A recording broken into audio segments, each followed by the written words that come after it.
মুখ্যমন্ত্ৰী হিমন্ত বিশ্ব শৰ্মা ডাঙৰীয়া, মন্ত্ৰী পীযুষ হাজৰিকা ডাঙৰীয়া, মন্ত্ৰী জয়ন্ত মল্লভ ডাঙৰীয়া, মন্ত্ৰী অশোক সিংঘল ডাঙৰীয়া আৰু মানৱ ডেকা ডাঙৰীয়া, এইসকলৰ বিৰুদ্ধে মাত মাতিলেও অপৰাধ। এইসকলৰ বিৰুদ্ধে টুইট কৰিলে বাৰম্বাৰ জেললৈ যাব লাগিব। এয়া হৈছে বৰ্তমানৰ অসমৰ আজিৰ তাৰিখত আমাৰ পৰিৱেশ। সিন্ডিকেট কৰা মানুহবোৰ ফুৰি আছে, চোৰ ডকাইতবোৰ তেওঁলোকে ডকাইতবোৰ চলি আছে। আজিও আমি গম পাইছোঁ গুৱাহাটীত কেনেদৰে আজি হত্যাকাণ্ড হ'ল। যে এইখিনি মানুহবোৰ যিসকলে সিন্ডিকেট লগত জড়িত সেইখিনিয়ে মানুহ মুকলি আকাশৰ তলত তেওঁলোকে ঘূৰি ফুৰিছে। আৰু কিন্তু কোনোবাই যদি পীযুষ হাজৰিকা ডাঙৰীয়া, মানৱ ডেকা ডাঙৰীয়া, জয়ন্ত মল্ল বৰুৱা ডাঙৰীয়া, অশোক সিংঘল ডাঙৰীয়া, হিমন্ত বিশ্ব শৰ্মা ডাঙৰীয়াৰ বিৰুদ্ধে যদি মাত মাতে, পোষ্ট কৰে, কবিতা লিখে, এতিয়া প্ৰশ্ন সোধে, তেওঁলোকক জেললৈ যাব লাগিব।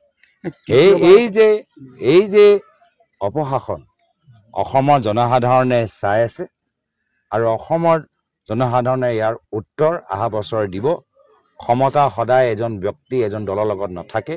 হিটলাৰৰ ভাবিছিল যে শেষত গৈ তেওঁহে গোটেই পৃথিৱীৰ ৰজা হ'ব, কিন্তু যি শেষত গৈ হিটলাৰ পৰিস্থিতি হ'ল সকলোৱে গম পাইছে।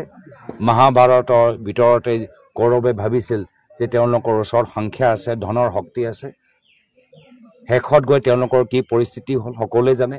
ৰামায়ণৰ ভিতৰতো ৰাৱণে ভাবিছিল যে গোটেই ধন তেওঁলোকৰ লগত আছে, বানৰ সেনা কি কৰিব পাৰিব, কিন্তু শেষত গৈ ৰাৱণৰ পৰিস্থিতি সকলোৱে জানে।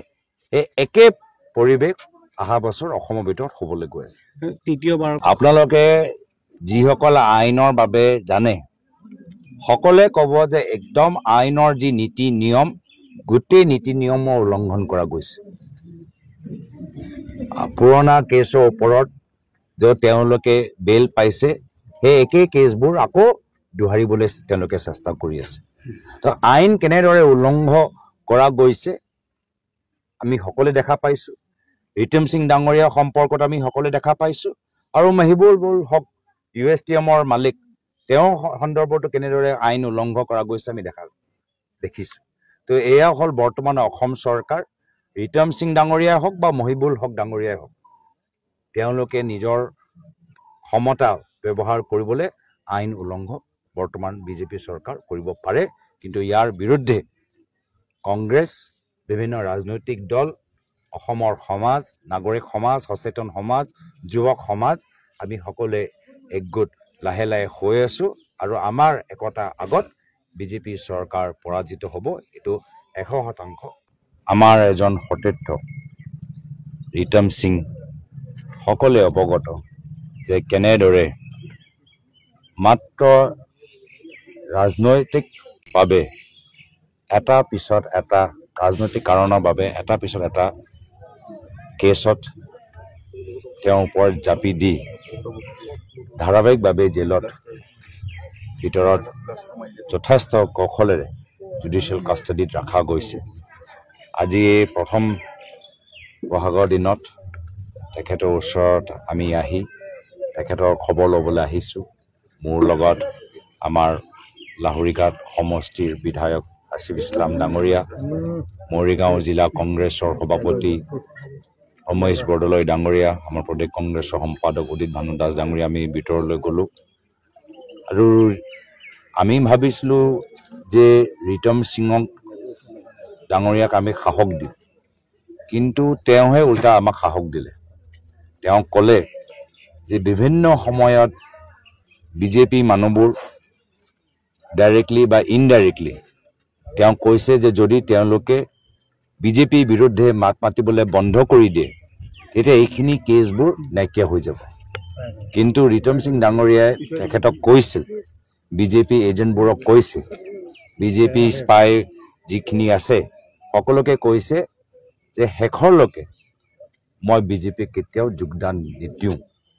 যিদৰে অন্যায় তেওঁলোকে কৰিছে, আজি ৰিতম সিং ডাঙৰীয়াই নিজে কৈছে যে মাত্ৰ মোৰ ওপৰত কৰা নাই, আজি সাংবাদিকৰ ওপৰতো কৰিছে, আজি এজন চেঞ্চেলৰ মালিকৰ ওপৰতো কৰিছে। আজি অধিভক্ত সকলৰ ওপৰতো হেঁচা প্ৰয়োগ কৰিছে কিন্তু তেওঁলোকে হাৰ মানি যোৱা নাই অসমৰ সাংবাদিকসকল হাৰ মানি যোৱা নাই অসমৰ অধিভক্তসকলে হাৰ মানি যোৱা নাই অসমৰ ৰাজনীতিবিদসকলে হাৰ মানি লোৱা নাই আৰু সেইকাৰণে মই ভাবিছোঁ যে মই সাহস দিবলৈ যাম উল্টা মোকে সাহস দিলে যে আমি আছোঁ অসমৰ জনসাধাৰণৰ হৈ এইখন চৰকাৰৰ অন্যায় বিৰুদ্ধে আমি মাত মাতিবলৈ সাজু প্ৰস্তুত আৰু এয়া হ'ল আমাৰ অসমীয়া জাতিৰ পৰিচয় যিদৰে লাচিতে বাৰম্বাৰ মোগলক পৰাজিত কৰিছিল সেই একে সাহস আমাৰ সকলৰ তেজত আছে আৰু সেইকাৰণে আজিৰ তাৰিখত যে জংগল ৰাজ চলি আছে যে হিটলাৰ ৰাজ চলি আছে অসমত তেওঁলোকৰ আগত আমি হাৰ মানি লোৱা নাই